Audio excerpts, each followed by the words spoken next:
चक्षुरुमृतं येन तस्मै श्री गुरुवे नमः। गुरुवे गौरचन्द्राय राधिकायै तदालये कृष्णाय कृष्णभक्ताय तद्भक्ताय नमो नमः। संसार दुख जलदस्य पतितस्य कामा क्रोधादिनक्रमकृतस्य दुर्वासनस्य निगृतस्य निराश्रयस्य चैतन्य चन्द्रमम देहि पदावलम्बम्। हे कृष्ण करुणा सिंधु दीनबंधु जगतपते गोपेश गोपीकांत राधाकांत नमोस्तुते। तप्त कांचन गौरांगी राधे वृंदावनेश्वरी वृषभानुसुते देवी प्रणमामि हरिप्रिये। भक्त्या विहीनाय अपराधलक्ष्ये क्षिप्तस्य कामादितरङ्गमध्ये कृपामयि तं शरणं प्रपन्न वृन्दे नमस्ते चरणारविन्दम्। श्री कृष्ण चैतन्य प्रभु नित्यानंद श्री अद्वैत गदाधर शिवासादि गौर भक्त वृंदा। एक बार सभी बोलो, हरे कृष्ण कृष्ण कृष्ण हरे हरे, हरे राम राम राम हरे हरे। मेरी आवाज सबको आ रही है? मैं थोड़ा धीरे बोल रहा हूँ, जोर से नहीं बोल पा रहा। ठीक है। श्री वेणु गीत। हम लोग कुछ दिनों से श्रीमद् भागवत जी में बड़ा सुंदर एक प्रसंग है जिसको कहा गया वेणु गीत। हम उसको श्रवण कर रहे थे, जिसमें थोड़ा सा रिकैप। श्री कृष्ण में बहुत गुण है और किसी भी भगवान के अवतार में इतने गुण नहीं जितने कृष्ण में हैं। उन गुणों में जैसे हम जो जीव हैं, हमारे अंदर 50 गुण होते हैं। देवताओं के अंदर 5 अधिक 55 गुण होते हैं। जितने भगवान के अवतार हैं, नरसिंह, वराह, वामन इत्यादि, इनमें 5 गुण अधिक होते हैं, 60 गुण होते हैं। भगवान श्री नारायण में भी 60 गुण, लेकिन श्री कृष्ण में 4 गुण अधिक हैं। इसलिए ये 64 कला संपूर्ण है। ये 4 गुण जो श्री कृष्ण में है, ये किसी और भगवत अवतार में नहीं है। वो कौन से 4 गुण अधिक है? लीला, इसको अगर कोई समझना चाहता है, याद करना चाहता है तो लिख लो। लीला माधुरी, मतलब जिस प्रकार से ये लीला करते हैं ऐसे और कोई नहीं कर सकता। दूसरा है रूप माधुरी, जितना सुंदर इनका रूप है इतना सुंदर और किसी का नहीं है। तीसरा है प्रेम माधुरी, जितना प्रेम का रेसिप्रोकेशन, आदान प्रदान कृष्ण लीला में हुआ, उतना और भगवान के अवतारों में नहीं हुआ। राम जी की लीला में प्रेम का आदान प्रदान देखा गया है, उनके भक्तों का उनके साथ, हनुमान जी का, सुग्रीव जी का, विभीषण जी का, सीता जी का भी, भाइयों का लक्ष्मण भरत शत्रुघ्न जी का है, इसमें कोई डाउट नहीं है। लेकिन जितना एक्सट्रीम में कृष्ण लीला में देखा गया और जितना सेक्रीफाइस कृष्ण लीला में है, उतना रामलीला जी में नहीं है, रामलीला में नहीं है। और इसके संबंध में पिछले 1 महीने से हम लोग बहुत डिटेल में सुन रहे हैं क्या विशिष्ट है, क्या स्पेशलिटी है, what is the speciality of Krishna Leela over any other incarnation, over any other Bhagavad अवतार। तो अगर उसको मैं थोड़ा सा रिपीट करूंगा तो उसी से आप लोग समझ लेना। सीता जी राम जी का विरह हुआ। सीता जी का एक नाम है जानकी। सीता जी लंका में है, राम जी यहाँ पर हैं। लेकिन इन दोनों का विरह तो है, परंतु उस विरह में एक मर्यादा है। दूसरी ओर राधा और कृष्ण का भी विरह हुआ है। इस विरह में इनका जो विरह है, विरह मतलब separation, the mood off separation, the feeling of separation, वो कृष्ण लीला में बहुत ज्यादा है। सीता जी की लीला में इतना नहीं है। जैसे फॉर एग्जाम्पल जो मैं मर्यादा की बात कर रहा था,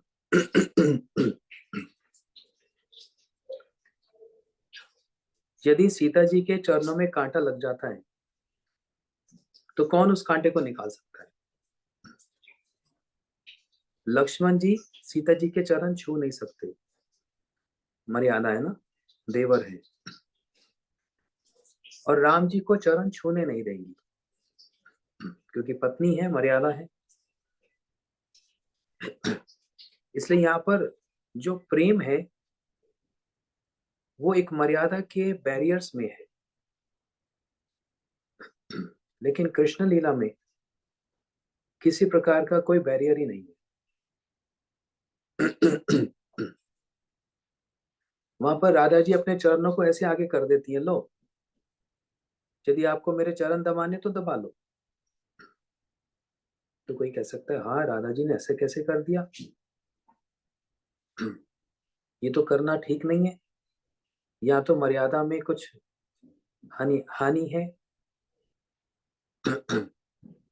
लेकिन नहीं, यहाँ पर प्रेम ऊंचा है, मर्यादा छोटी हो गई। आप अपने कई रिलेशन में भी देख लो, जहां पर प्रेम ऊंचा हो जाता है ना,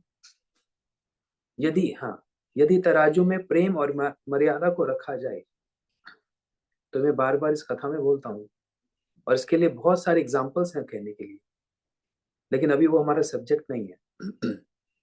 जहां पर मर्यादा और प्रेम को तराजू में रखा जाए तो मर्यादा हल्की हो जाती है और प्रेम भारी हो जाता है। प्रेम वो भारी हो जाता है। और श्री कृष्ण है लीला पुरुषोत्तम। यहाँ पर जितना प्रेम का रेसिप्रोकेशन है इतना किसी और अवतार में नहीं देखा गया।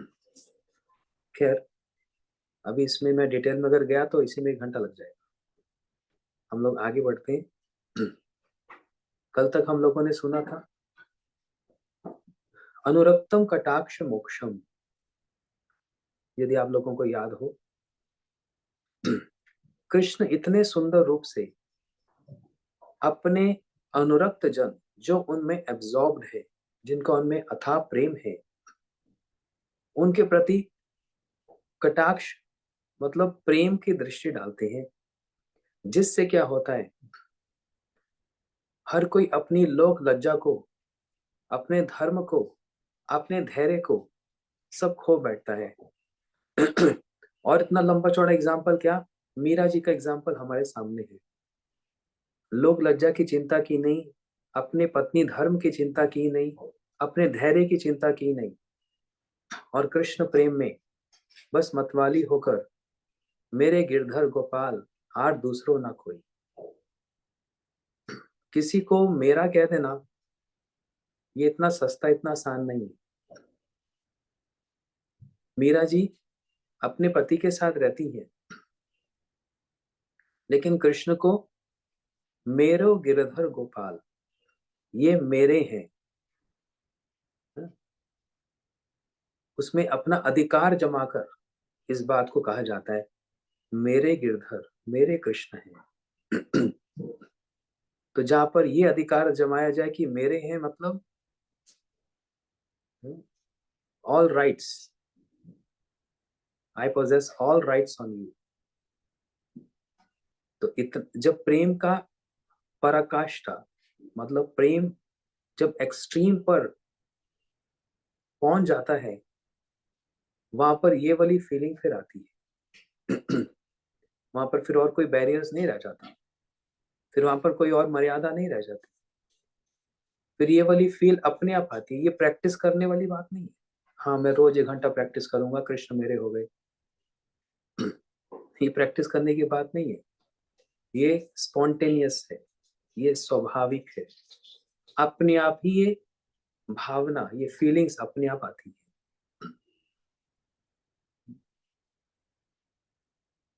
तो यहां तक कल हम लोगों ने सुना। फिर कह रहे हैं कि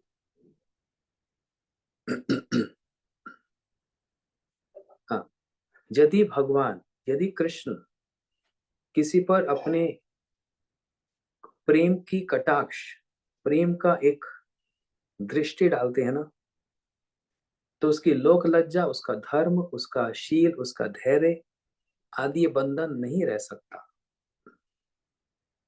और इसके साथ साथ उनके वो सुंदर जो मुखमंडल पर वो जो हंसी है, और उनका देखने का जो ढंग है, उससे वो सबको अपनी ओर आकर्षित कर लेते हैं। इस आकर्षण से इनका नाम हुआ कृष्ण। इस आकर्षण से इनका नाम हुआ कृष्ण। ये क्या अट्रैक्ट करते हैं, ये क्या आकर्षण करते हैं? ब्रजे प्रसिद्धाम नवनीत चोरम। ये बड़े फेमस चोर हैं कृष्ण, बड़े प्रसिद्ध, वेरी फेमस। क्या चोरी करते हैं? वृंदावन में माखन की चोरी करते हैं, गोपियों के वस्त्रों की चोरी करते हैं।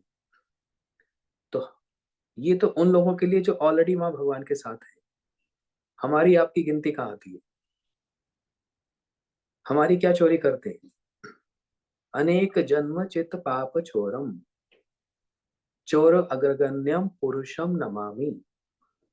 हमारे जन्म जन्म के जो पाप हैं, उन पापों को ये आकर्षण कर लेते हैं, चोरी कर लेते हैं। हम चाहते हैं कि नहीं ये चोरी करें? कोई चाहता है? सब चाहते हैं भगवान हमारे सारे पापों का आप हरण कर लो, क्योंकि हमसे हो बैठते हैं, जानकर भी और अनजाने से भी। We are bound to do mistakes.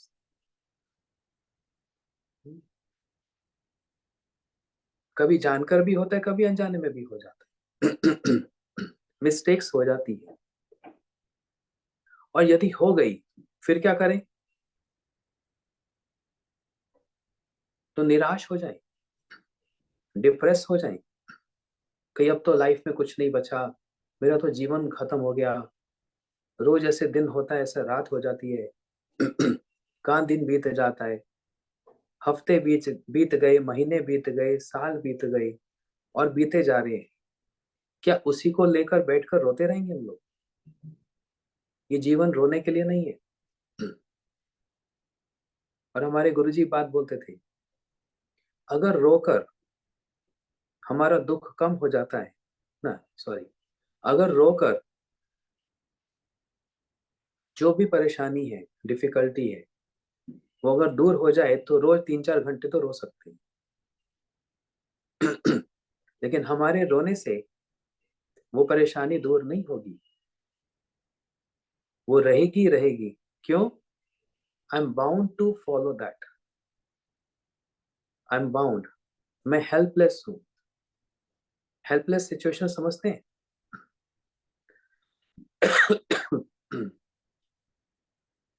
एक ऐसी हेल्पलेस सिचुएशन होती है जहां पर हमारा कुछ लेना देना नहीं होता, हम कुछ नहीं कर सकते। कल एक जगह कथा थी, अगर आप लोगों ने सुनी होगी, कल पंजाबी में कथा बोली थी 1 घंटा।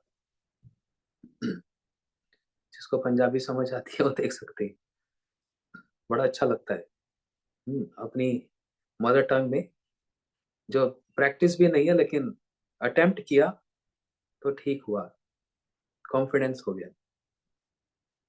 तो उन लोगों को, ऑडियंस को मैं बतला रहा था, मान लो मेरा एक कोई बहुत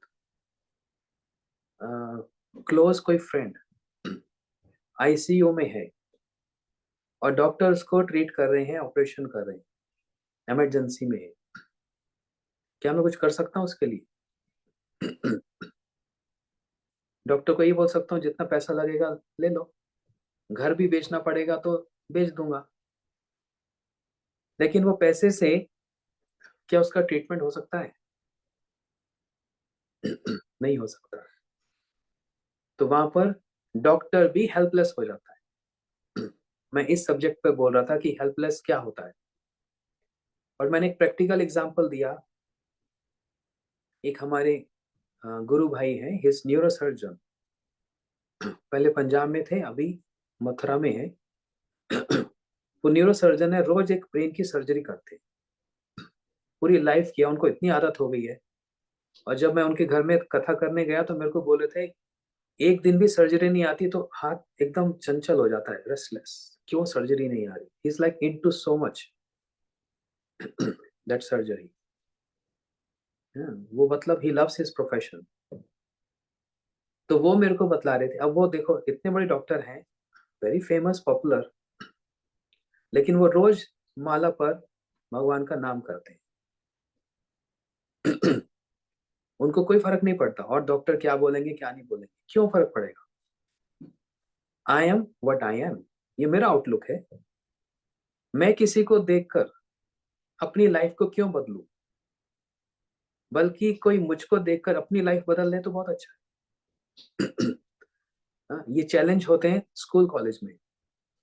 मैं अलग अलग जगह पे जाता हूँ, बच्चे लोग क्वेश्चन करते हैं कि हम कॉलेज में जाते हैं तो स्टूडेंट्स देखते हैं कि हम लोग ये नहीं खा सकते, हम ड्रिंक नहीं करते, हम तो हमको लेट डाउन करते हैं हम लोग।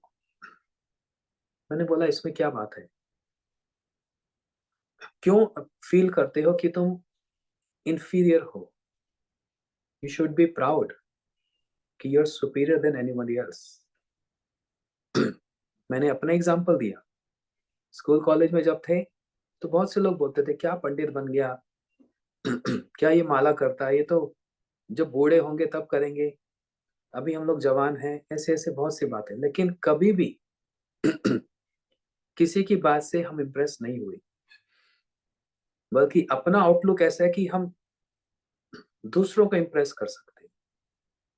If we are firm and determined, अगर मैं दृढ़ हूं कि जो मैं कर रहा हूं वो बिल्कुल ठीक है और कोई मुझको चेंज नहीं कर सकता, तो इतना बल, इतना स्ट्रेंथ हो जाता है कि हम दूसरों को चेंज कर सकते हैं।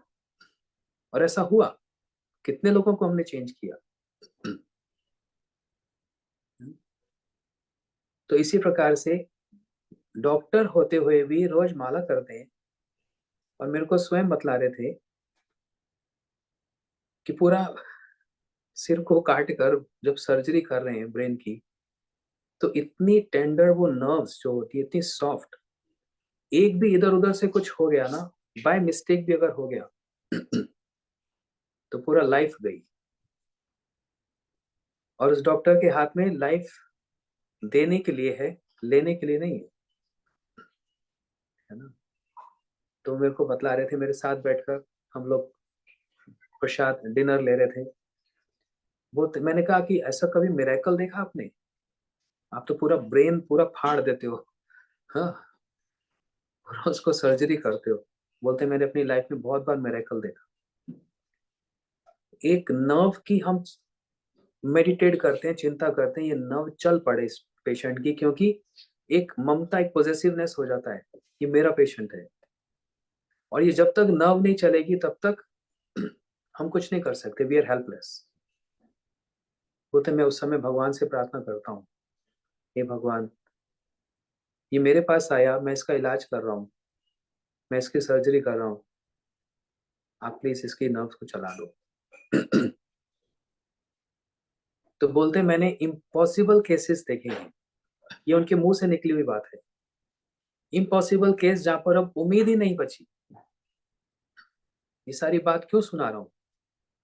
एक हेल्पलेसनेस, एक ऐसी सिचुएशन आ जाती है जहां पर हमारा कोई कितना भी क्लोज क्यों ना हो, हम हेल्पलेस हैं।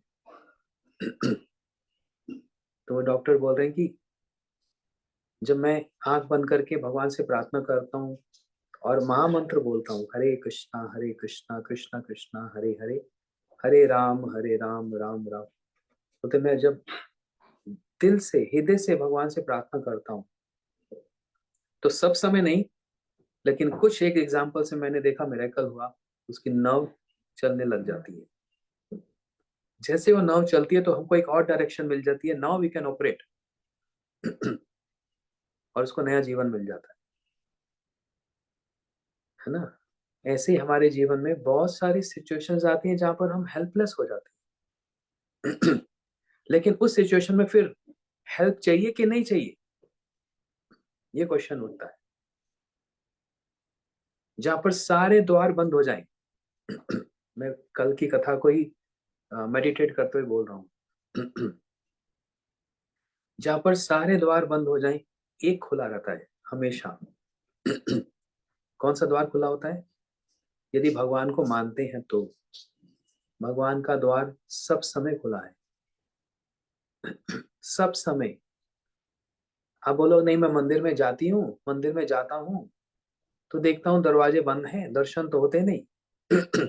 तो क्यों जाना? हाँ, अंदर भोग लग रहा है या भगवान का भी शयन हो रहा है, सो रहे हैं, तो दर्शन बंद है तो क्यों जाना? ऐसा भी बोलते हैं कुछ लोग। लेकिन आप समझते हैं वहां पर जाना बेकार है। वो दरवाजा बंद है, द्वार बंद नहीं है। आप उस दरवाजे के बाहर खड़े होकर जो बंद है, अगर अपनी भावना को, अपनी फीलिंग्स को एक्सप्रेस करेंगे,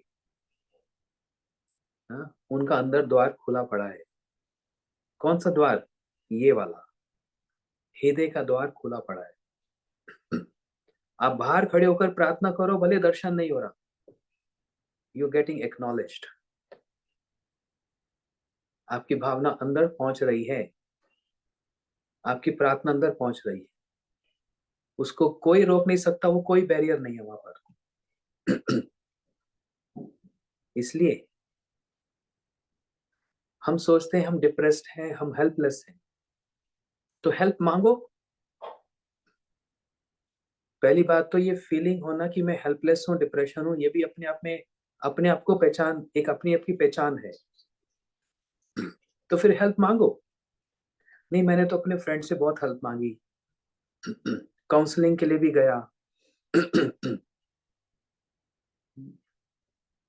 साइकोलॉजी डिपार्टमेंट में भी गया, काउंसलिंग भी किया, सब कुछ किया, लेकिन कुछ हुआ नहीं।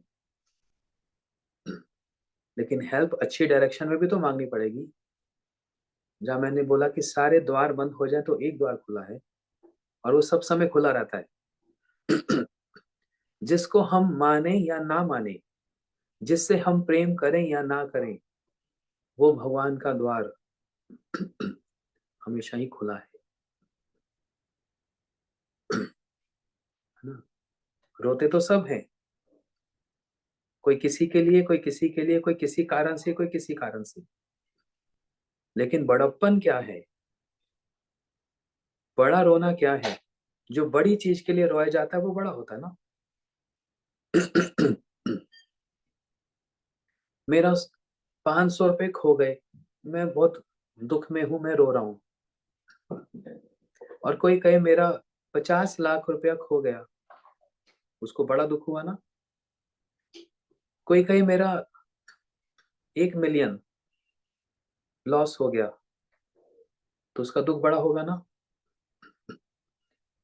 जिसका जितना बड़ा लॉस, उसका दुख भी उतना बड़ा। इसी प्रकार जो जितना बड़ा होता है, उसके लिए उतना बड़ा रोआ जाता है। रोना ही है तो थोड़ा भगवान के लिए रो लो।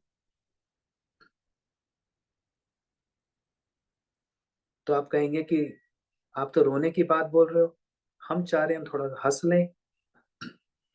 अरे इसी बात को तो समझ लो, वो जो बड़े के लिए रोने की बात मैं कर रहा हूँ, भगवान के लिए रोने की बात कर रहा हूँ, वो रोना ऊपर से रोना तो है, लेकिन एक बार रो के देख लो ना, अंदर हृदय में आनंद और सुख मिलेगा तो नाम बदल देना।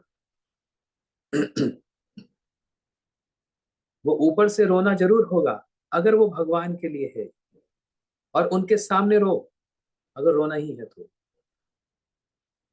क्योंकि वहां से रेस्पिरेशन होगा, और वो जो रेस्पिरेशन होगा, जो एको होगा, वो हृदय में आके लगेगा, वो हृदय में स्पर्श होगा, और उस टच से आनंद मिलेगा, सुख मिलेगा। रो कर देख लो। इसलिए अपनी लाइफ को बेकार नहीं करना। डिप्रेशन में रोकर और ये सोचकर कि मेरी लाइफ में कुछ बचा ही नहीं। किसने कहा? आपने किसी किसी काउंसलर से बात की? हाँ हाँ, मैंने इतना पैसा खर्च किया, काउंसलिंग की। अरे वो काउंसलर नहीं, कोई एक स्पिरिचुअल काउंसलर, कोई अध्यात्म से जो रिलेटेड है, संबंधित है, उससे बात की। वो आपको सही डायरेक्शन देंगे, और वो चार्ज भी नहीं करते, वो फ्री ऑफ कॉस्ट है। और जो प्रोफेशनल काउंसलर है वो डायरेक्शन देगा और चार्ज भी करेगा। ऐसे कितने लोग हमारे गुरुजी के पास आते थे रोते रोते।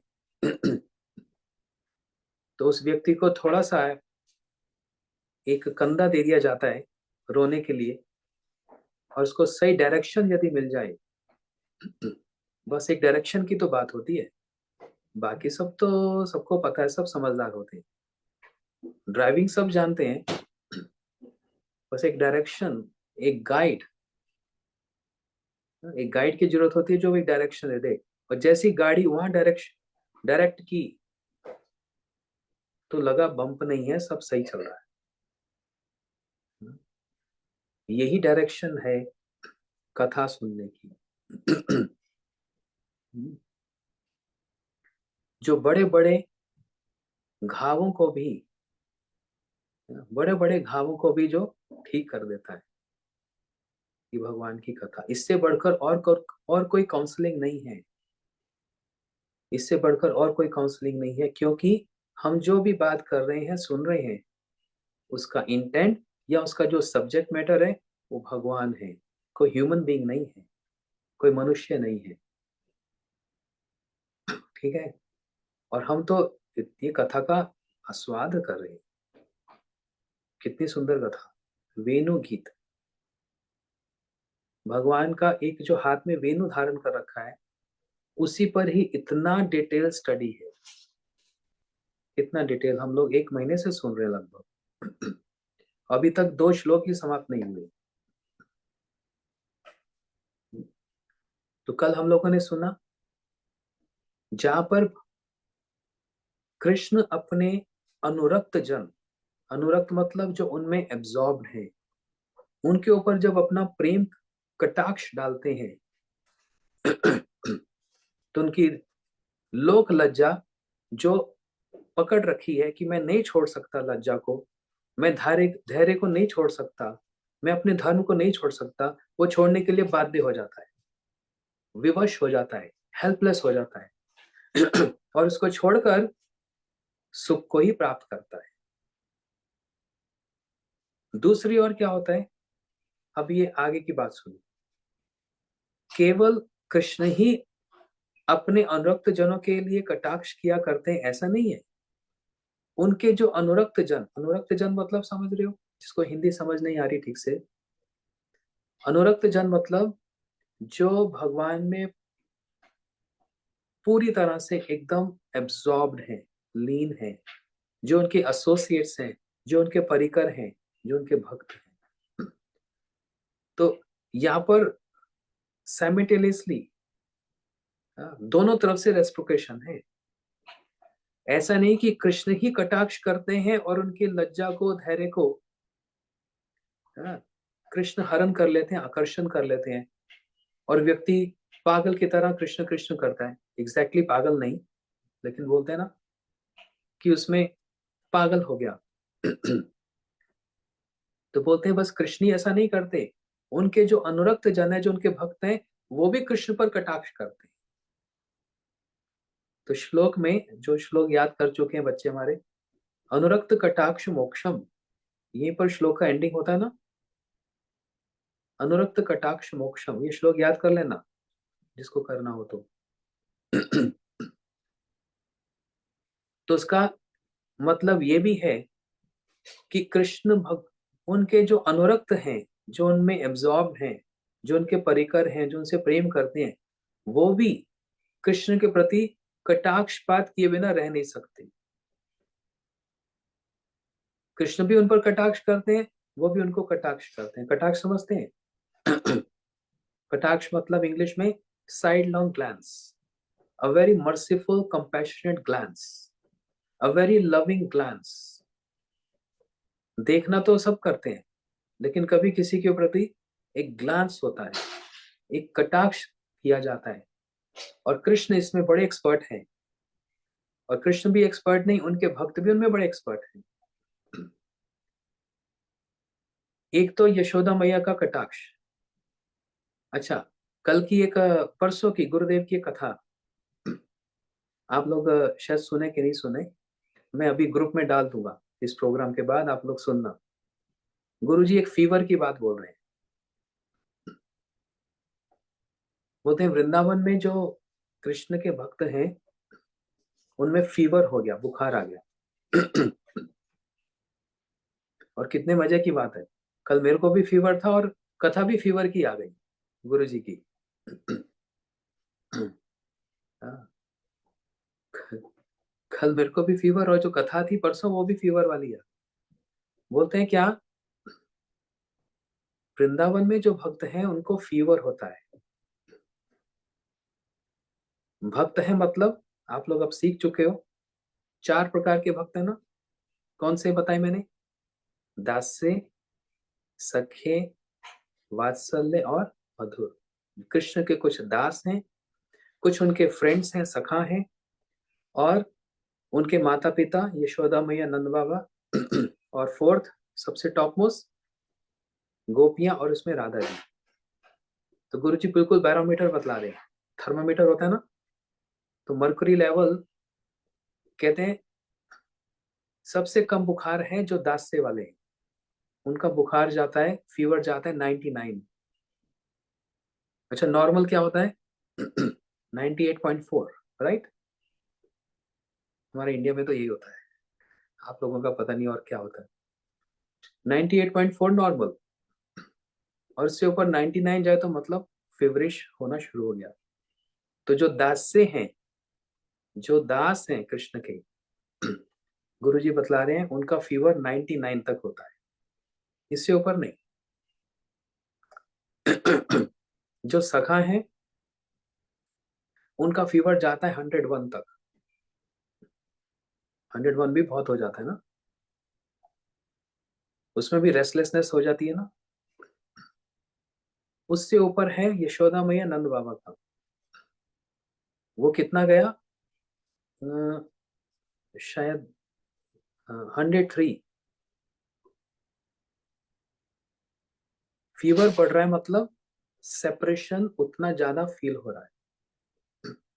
जिसका जितना ज्यादा सेपरेशन है उसको उतना ज्यादा फीवर है। जिसको जितना ज्यादा फीवर है उतना ज्यादा सेपरेशन है। यशोदा मैया का, नंद बाबा का 103। और फिर कह रहे हैं गोपियों का कितना है, तो उन्होंने पूरा एक ग्रुप बतलाया, 104 to 106 गोपियों का। और जिसको 106 फीवर हो जाता है तो क्या हो जाता है, बस आप समझ सकते हो उसकी क्या हालत हो जाती है। गोपियों की स्थिति उस तरह की है, उनकी सिचुएशन 106 फीवर। और फिर गुरुजी बतला रहे हैं राधा जी का कितना है, 107। सबसे ज्यादा फीवर राधा जी का 107। और जैसे ही वो 108 टच करेगा तो क्या होगा, कोई जी नहीं सकता, फिनिश। तो Radha ji is at the age, एकदम किनारे पर है, 107 डिग्रीज फीवर चल रहा है। इसलिए यदि आप लोग कभी वृंदावन के पास ब्रज में कभी दर्शन करने जाओ, तो नंदगांव आप लोग गए होंगे कुछ लोग, लेकिन जो बिना गाइडेंस के जाते हैं बस वो ऊपर मंदिर में जाकर प्रणाम करके आ जाते हैं। लेकिन नंदगांव के आसपास की जो जगह है वो आप लोग नहीं देख पाते हो, और वो इतनी इंपॉर्टेंट जगह है। खैर, कभी हमारे साथ चलना तो दिखाएंगे। नंदगांव में एक स्थान है उद्धव कैरी, जहां पर राधा जी इतना हाई टेम्परेचर 107 डिग्रीज। अच्छा, आप घरों में आपको पता है ना, जिसको 102 103 हो जाता है तो क्या किया जाता है? मेडिसिन तो होती हैं, लेकिन और क्या करते हैं? सिर पे क्या रखते हैं? पानी की कपड़ा, पानी की पट्टी रखते हैं ना, जिससे कि वो ठंडा हो जाए। होता है ना ऐसा, नॉर्मल घरों में ऐसा ट्रीटमेंट होता है ना। पेट में मत रखना, सिर पे रखना। पेट में रखने से निमोनिया हो जाएगा और प्रॉब्लम हो जाएगी, ये डॉक्टर ने हमको सिखाया। तो राधा जी को एक कमल कैसा होता है, बहुत कोमल सा, उस कमल के एक बेड पर राधा जी को लेटाया जाता है। सोच सकते हैं, जिसको 107 टेम्परेचर हो, कमल के बेड पर क्यों? कमल का नेचर क्या है? सॉफ्ट, कोमल और बहुत ठंडा। उसका जो कॉन्स्टिट्यूशन है बहुत ठंडा है। तो ये नहीं कि सिर पर पट्टी रख दी, पूरे कमल के बेड पर ही राधा जी को लिटा दिया जाता है। लेकिन उससे भी उनका फीवर डाउन नहीं होता। तो उनकी सखी ललिता जी राधा जी के कान में, जिनसे राधा जी का प्रेम है, वो नाम उच्चारण करती है। ललिता जी राधा जी के कान में क्या बोलती है? कृष्ण कृष्ण कृष्ण कृष्ण। और वो नाम जो चल रहा है वो समझ लो आईवी चल रहा है, ड्रिप चल रहा है ना। आईसीयू में आईवी लगा देते हैं ना, लाइफ सेविंग ड्रग्स, जो लाइफ सेविंग हो। और राधा जी के लिए लाइफ सेविंग ड्रग क्या है? नाम।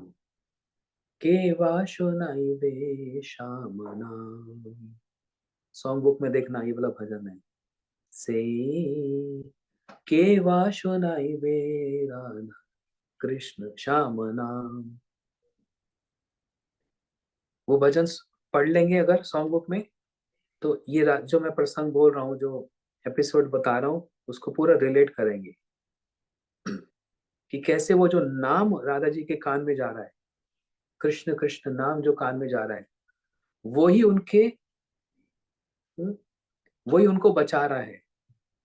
सब कुछ वही है, सारा ट्रीटमेंट ही वही है, सीपीआर वही है। ऑक्सीजन देते हैं ना, वही राधा जी की लाइफ सेविंग ड्रग है। क्योंकि राधा जी की लाइफ क्या है? राधा जी का जीवन क्या है? कृष्ण ही जीवन है। जिनका जीवन ही कृष्ण है, जिनसे वो अथाह प्रेम करती है।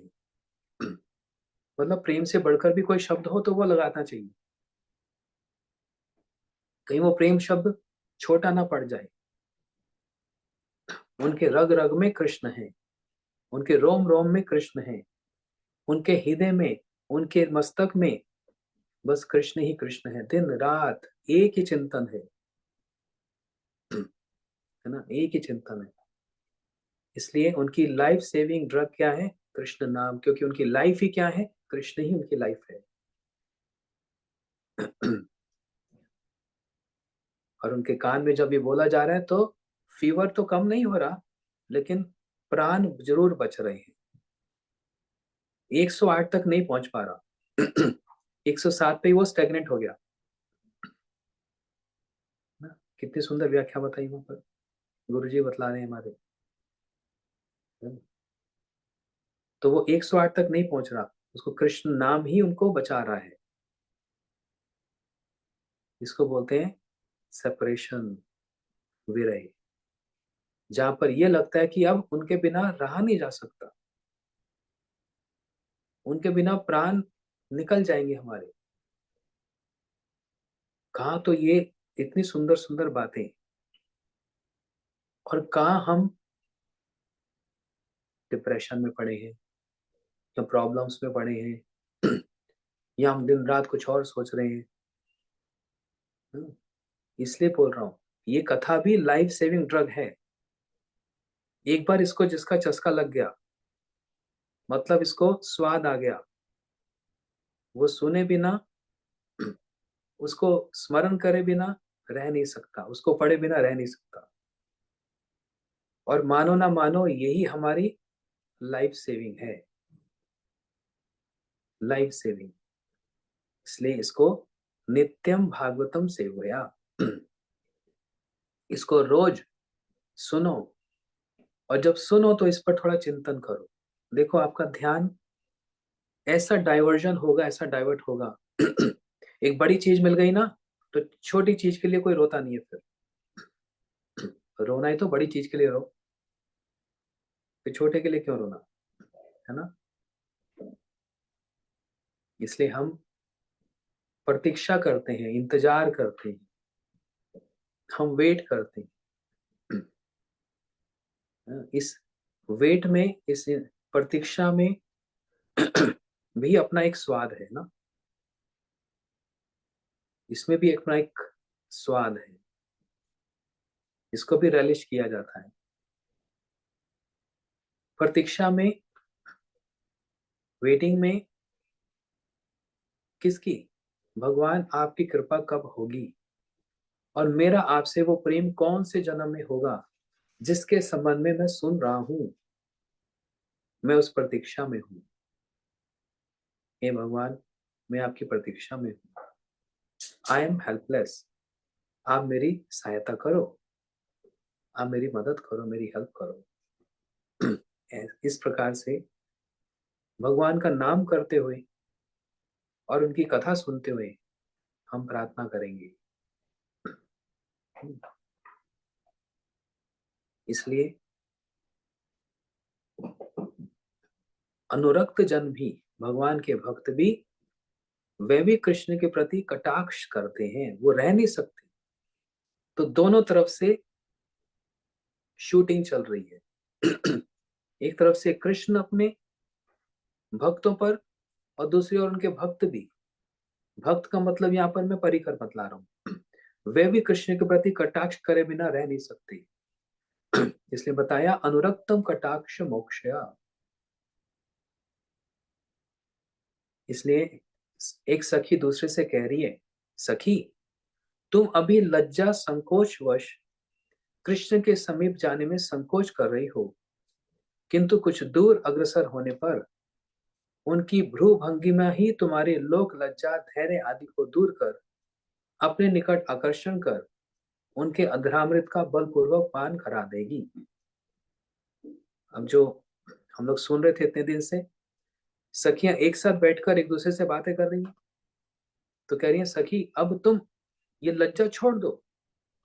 तुम्हें लग रहा है मैं कृष्ण के पास कैसे जाऊं, संकोच हो रहा है, छोड़ दो इस संकोच को, हेजिटेशन को, इस लज्जा को। हम्म, कुछ दूर अग्रसर होने पर थोड़ा सा एक स्टेप आगे बढ़ाओ, तो देखना क्या होगा। कृष्ण दौड़े दौड़े आएंगे और अपनी ओर आकर्षण कर लेंगे, अपनी ओर अट्रैक्ट कर लेंगे। तुम एक कदम तो आगे बढ़ो, फिर देखो वो कैसे अपनी ओर अट्रैक्ट करके तुमको जबरदस्ती क्या करेंगे, हम्म, अपना अमृत प्रदान करेंगे। मतलब अपनी भक्ति को दे देंगे, और जैसे भी होगी तुम अपनी लोक लज्जा धैर्य सब भूल बैठोगी। तुम्हें कोई कष्ट करने की आवश्यकता नहीं पड़ेगी। इसी से संबंधित गुरुजी एक भजन सुना करते थे, यदि आप लोगों को याद है तो। बड़ी दूर नगरी, बड़ी दूर नगरी, कैसे आऊं रे कनाई, तेरी गोकुल नगरी, बड़ी दूर नगरी। क्या मतलब? हे कृष्ण, आपका वृंदावन बहुत दूर है। दिल्ली वाले, फरीदाबाद वाले कहेंगे दूर है। क्या दूर है? 120 किलोमीटर, 2 घंटे में पहुंच जाएंगे। बात वो डिस्टेंस वाली नहीं है, बात है कि आप बहुत दूर हैं। भावना की दूरी है, सेंटिमेंट्स इमोशंस की दूरी है, डिस्टेंस की दूरी की बात नहीं कर रहे हैं? दूर बड़ी न... हाँ, और क्या था? हम्म, पहले इसको हम बहुत गाते थे, सुनते थे, बहुत समय से गाया नहीं इसलिए भूल गया। हाँ, रात में, रात में आऊं काना, डर मोहे लागे। और मतलब उसका मतलब ये था कि रात में अगर मैं आता हूं तो डर लगता है क्योंकि अंधेरा है, और दिन में आता हूं तो देखे सारी नगरी। हाँ, हाँ। सारी, दिन में आता हूं तो सब देखते हैं, मतलब एक संकोच है। हम अपना प्रेम, अपनी श्रद्धा भगवान के और कृष्ण के हाथों में क्यों दे दें? अकेली आऊं तो, हाँ, डर मोहे लागे। हाँ, जब मैं अकेली आऊं तो मेरे को डर लगता है। क्यों डर लगता है? कहीं ऐसा ना हो मैं अपनी सारी रिस्पॉन्सिबिलिटी भूल जाऊं। हाँ, ऐसा ना हो कि मैं अपना धैर्य खो बैठूं। बहुत सारे विचार मन में आते हैं। अरे भूल जाओ सब, भूल जाओ सब। ये भजन का मतलब ही यही है। संकोच हो रहा है, हेजिटेशन हो रहा है। मैं अपनी श्रद्धा, अपना प्रेम इनके हाथों में कैसे दे सकता हूँ? कृष्ण के हाथों में कैसे दे सकता हूँ? फिर कहीं ऐसा ना हो जाए, कुछ लोग फनेटिक ये भी सोचने लग जाते हैं, ऐसा ना हो जाए कि मेरी सिचुएशन भी मीरा जैसी हो जाए। फिर मेरे पति मेरे को जहर पिलाएंगे, और मीरा ने तो जहर पी लिया, उसका तो कुछ नहीं हुआ, और मैं अगर पी लिया तो साइनाइड। मैंने अगर साइनाइड पी लिया तो मैं क्या टेस्ट भी नहीं बता पाऊंगी, जिसको बोलते हैं फोनेटिकिज्म। ऐसे बेकार की बातें नहीं सोचना। एक कदम कृष्ण के प्रति बढ़ाओ तो सही। देखना वो जबरदस्ती आकर ऐसा आकर्षण कर लेंगे आपको, फिर आप ना घर के ना घाट के। मतलब घर में भी मन नहीं लगेगा, और कृष्ण भी पूरे नहीं मिल रहे, आप बीच में लटके हुए हो। है ना, हमारी स्थिति ऐसी है ना। भले हम अपनी ड्यूटीज पूरी कर रहे हैं, जो लोग माला कर रहे हैं, कुछ समय से कथा सुन रहे हैं, मतलब आपने ज्वाइन किया है एक मूवमेंट को, कृष्णा कॉन्शियसनेस, तो नेचुरली इंक्लिनेशन, जो झुकाव है भगवान के प्रति, उनकी कीर्तन में, उनकी कथा में, उसमें भी कितना इंजॉयमेंट है, कितना फन है। लोग सोचते हैं हम डांस पार्टी जाते हैं उसमें फन होता है। उसमें इंजॉयमेंट होता है। अरे क्या पता, तुम लोग कभी हमारे, नहीं आप लोगों को नहीं बोल रहा, जो लोग ऐसा सोचते हैं उन लोगों को, कभी हमारी डांस पार्टी में आओ ना। इतना डांस करते हैं हम लोग, इतना डांस करते हैं, सुध बुध खो बैठते हैं। अंतर क्या है? अंतर क्या है? वो 31 दिसंबर की वो डांस पार्टी और 31 दिसंबर की हमारी डांस पार्टी। वो भी पीकर मतवाले हो जाते हैं और अपनी सुध बुध खो बैठते हैं, और हम लोग कीर्तन करके भी मतवाले होकर अपनी सुध बुध खो बैठते हैं। वो तो ऐसी सुध बुध खो बैठता है बेचारा, वो तो सड़क पे पड़ा हुआ है, उसको होश ही नहीं है ठंडा है कि क्या है। हाँ, ये कोई सुध बुध खोने वाली बात है? अगर पीने का ही शौक है ना, तो अच्छे ब्रांड वाली और ज्यादा इंटॉक्सिकेंट पियो। मैं तो बोलता हूँ कुछ करो तो एक्सट्रीम वाला करो, फिर छोटा क्या करना। मेहनत करनी है तो बड़ी चीज के लिए करो, रोना है तो फिर बड़े भगवान के लिए रो। और अगर पीकर अपने डिप्रेशन को दूर करना है तो फिर ये छोटे मोटे ये इंटॉक्सिकेंट में कुछ नहीं रखा है। ये आपको थोड़ी देर के लिए सुला देगा, आपकी भावना को सबसाइड कर देगा। इससे बड़ा भी एक ड्रिंक है, उसको पियो ना। कौन सा? हरी रस मदिरा मदाति मत्ता। हरी रस, कृष्ण रस को पीकर देखो तो सही एक बार, सारे रस भूल जाओगे, सारा नशा भूल जाओगे।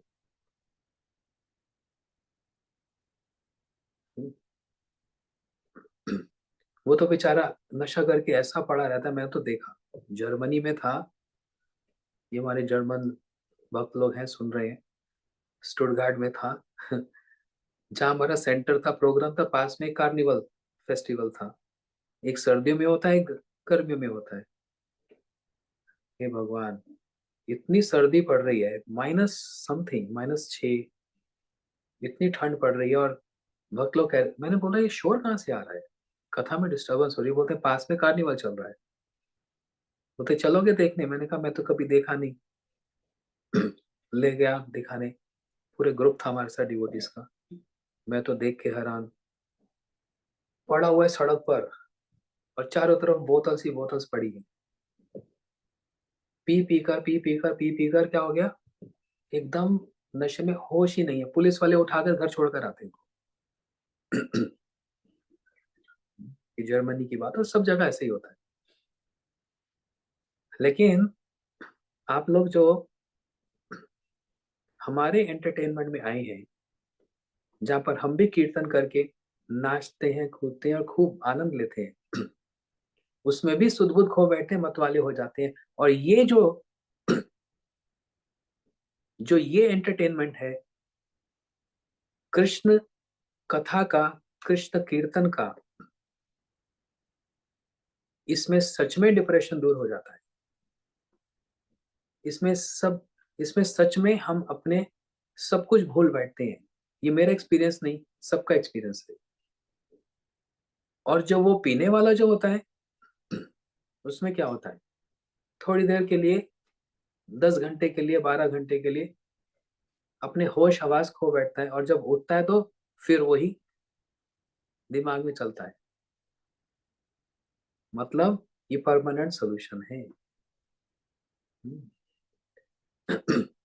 इसलिए एक कदम बढ़ाओ तो सही, कृष्ण आकर्षण करके जबरदस्ती अपने अधरामृत का पान करा देंगे, अपना अमृत पान करा देंगे। इसी संबंध में एक श्लोक है, श्लोक में क्या कहा गया?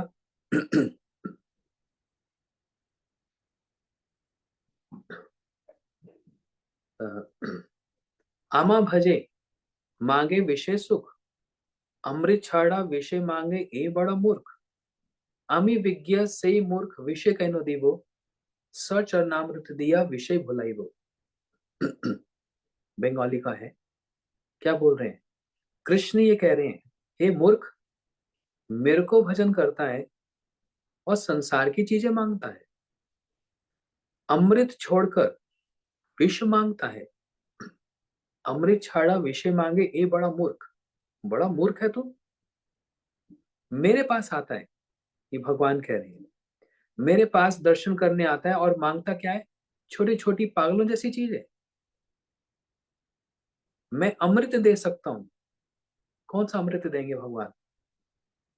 जानते हो, वो जो देवताओं ने पिया, स्वर्ग का अमृत नहीं, वो तो देवताओं के पास देवलोक में पड़ा है, बेचारे वही पीते रह जाते हैं, तब भी उनको शांति नहीं है।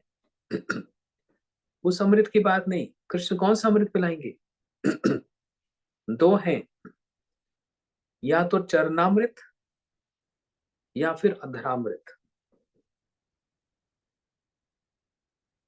जो लोग उनके सेवक बनकर सेवा करेंगे दास्य भाव से, उनको चरणामृत। जो सख्य भाव से करेंगे और जो वात्सल्य भाव से उनकी उपासना करेंगे, उपासना करेंगे, उनकी भक्तों की बात कर रहा हूं, उनको देंगे चरणामृत, चरणों का अमृत। लेकिन जो गोपी बनकर नहीं, गोपी भावना से कृष्ण से प्रेम करेंगे, उनको चरणामृत नहीं देंगे, उनको क्या देंगे? अधरामृत। कृष्ण बोल रहे मैं चरणामृत अधरामृत देने को लिए तैयार बैठा हूं, और मेरे सामने आकर तुम मांग क्या रहे? विशेष सुख, छोटी छोटी चीज, मेरा पैचअप करा दो, मेरा ये कर दो, इसके लिए मैं बैठा हूं?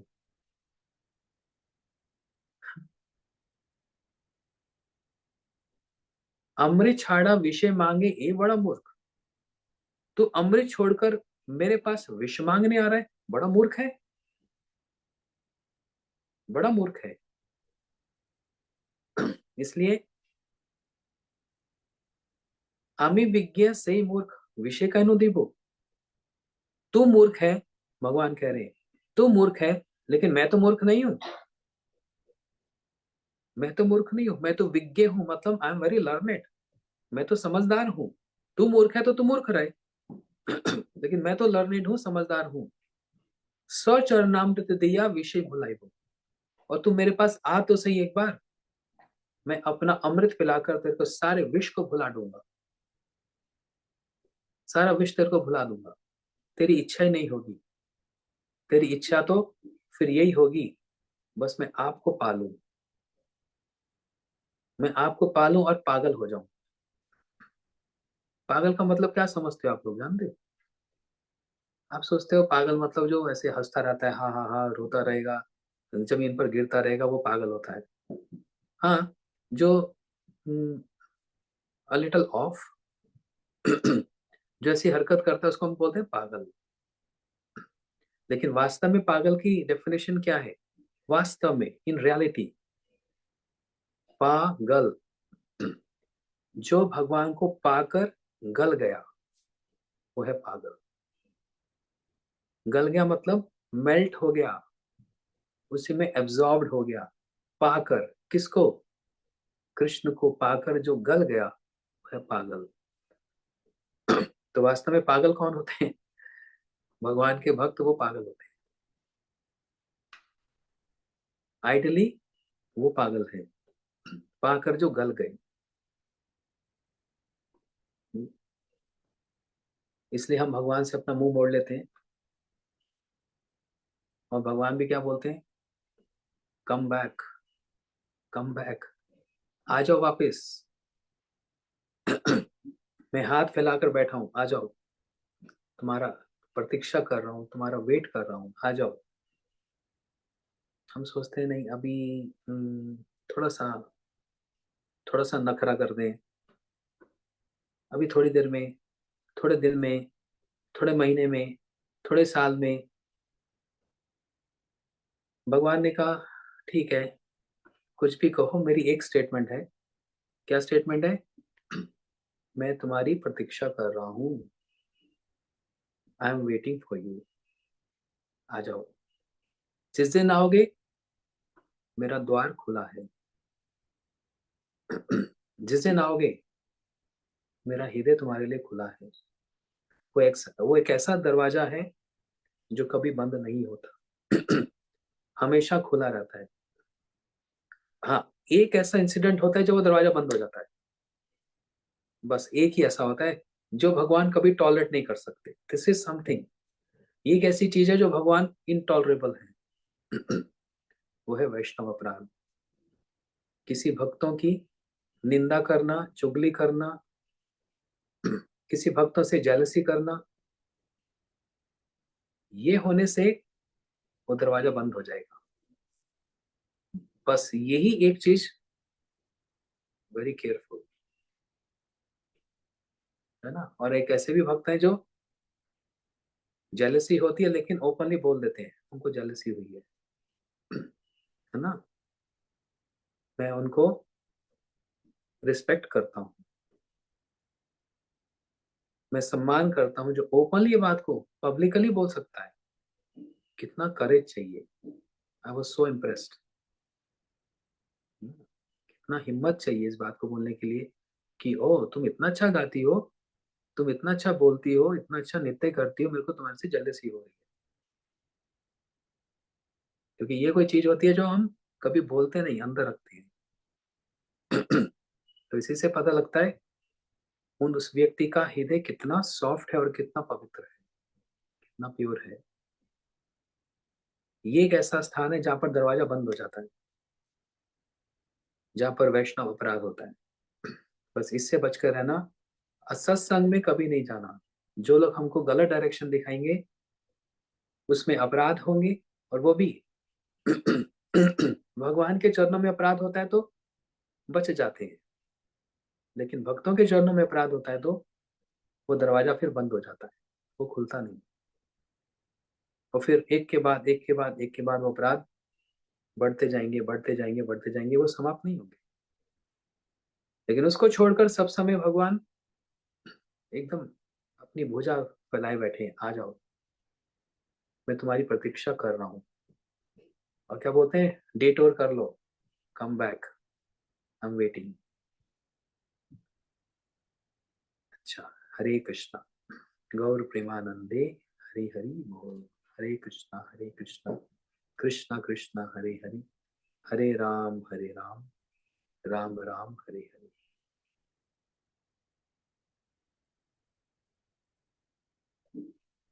ठाकुर जी का दर्शन करेंगे। चलो, आपको कृष्ण दर्शन कराऊं।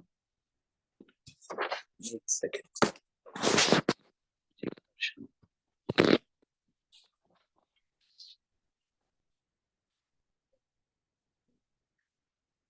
श्री राधा गोविंद जी की जय, श्री राधा गोविंद जी की जय। है ना सुंदर। और फिर ये गौर नेताई,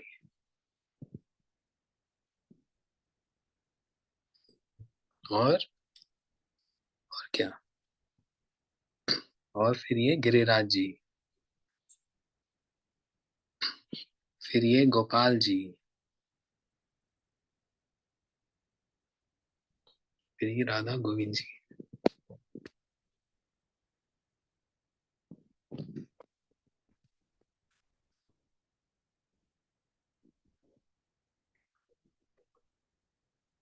कौन सुंदर है, राधा जी ना कृष्ण? हाँ, कौन ज्यादा सुंदर है? सब इतने विद्वान हो गए, सब बोलते हैं राधा जी सुंदर है। बेचारे कृष्ण रोते रहते हैं। हाँ, लीला मैंने की, नाम हमारा नहीं होता। सब राधे राधे ही बोलते हैं। जो राधा नाम ना हो तो श्याम बेचारो रो तो। बोलो श्री राधा रानी की जय। हरे कृष्ण।